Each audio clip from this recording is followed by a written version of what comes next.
Hiya frogs, dogs, and logs. I thought it would be beneficial to show you how to actually create the floor plan from video 16 so that you can see how to go about adding walls and setting things up just like you will when you have an assignment to complete. This video is going to be longer than my other videos. I always try to keep my videos less than 18 minutes, but I think it's really important for you to see the whole process from beginning to end. I'm also going to be quicker than you in terms of drawing because I've done CAD for a lot longer than you have. So please, if I'm going too fast, pause the video and replay it as you need to. First, what I'm going to do is I'm going to preview the 9 steps to creating a floor plan in Model Space all the way through until you print it from paper space. So this is my methodology for putting all this together. Somebody else may show you a different way, and there's no right or wrong. Just know that my way is just simply one way of doing it. So step 1 is to always start in Model Space.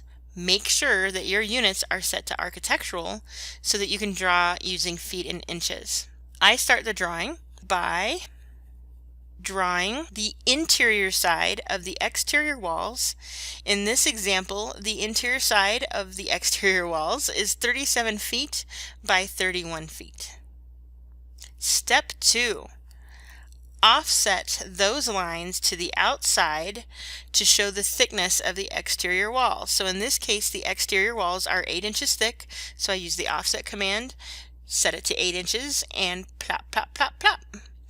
Then I use the fillet command, making sure that the radius is set to 0 so that I could close the gaps around the corners so that the exterior lines all connect. Step 3. Add the interior walls. So there's a few ways that you can go about doing this, but I'm basically just putting in the walls without thinking of the doors or windows yet. Just draw the whole wall. And we'll trim them out after the walls are in to install the doors, and we use the dimensions as you see shown to help you install those walls. Now in my class, you're pretty much always going to be given the dimensions to the floor plans, but it will come a time where you are going to decide how big these rooms are and where the walls are actually placed, because that is space planning and that is what interior designers do. So once the walls are all drawn in, that's when you go in and add the doors and windows. Again, we're using the rules of the doors are either centered or they are 4 to 6 inches from the corners of the room. Remember to install the door to the same side of the wall that it swings. Double doors like the ones that you see here are a door that has first been sized appropriately and then mirrored using the mirror command. Doors that show half closed means they are not the important egress doors. So the doors coming out of the main rooms that lead to an exit are left wide open. That's just something I was taught. You can leave all the doors open if you want to. It's totally up to you. Alright, so step 5 is we are going to add in all the plumbing and the casework. So in this example, I drew everything except for the toilet. I got that as a CAD file from the Kohler.com website. If I didn't know the size of something, I Googled it, so be sure to look for real-world dimensions on things like stoves and water heaters, furnaces, etc. I do know that all lower cabinets in a kitchen measure to 24 inches deep. All upper cabinets are 12 inches deep. Shelving sizes can vary, so it's up to you as to what size you want those. I have them at 1 foot 6 inches. I also show where the shower head is located as well as the drain in the shower.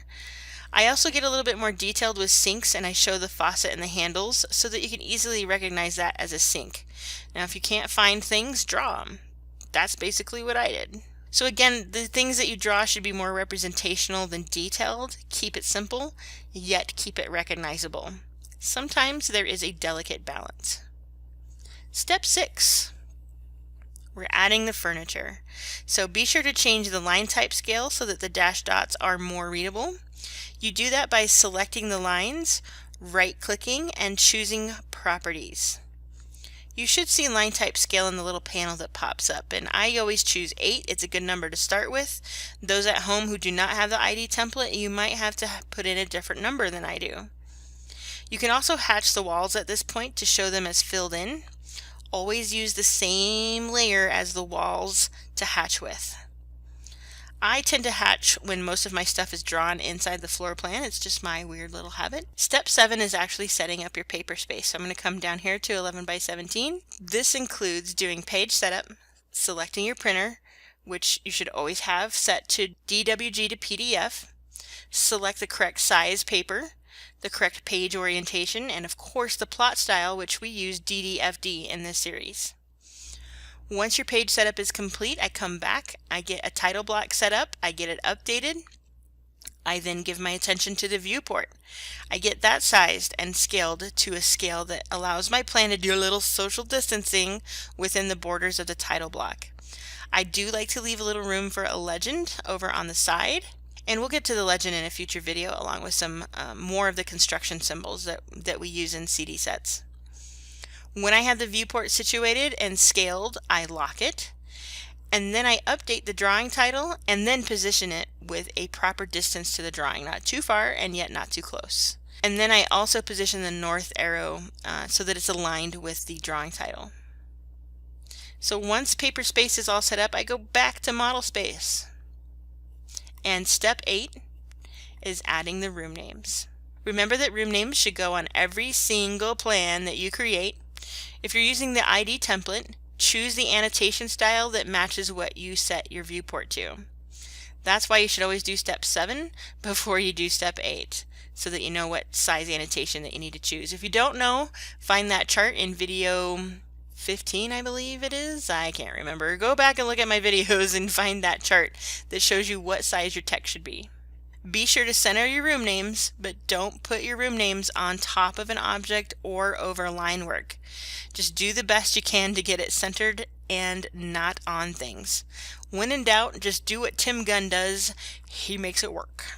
Step 9 is once all your room names are in, you do a final check to make sure everything is updated and showing and drawn correctly, and then you hit print when you're in paper space, and then AutoCAD is going to create your PDF for you. If you need to print an actual copy on paper, take that PDF, open it with a reader, and print it to your local printer. Now the rest of the video is going to demonstrate all these steps. It is beneficial to watch at least once because I'm going to show you some tips and tricks for drawing a floor plan and setting up your paper space as I go. I apologize this video gets so long, but it's important to see the whole process. So here we go.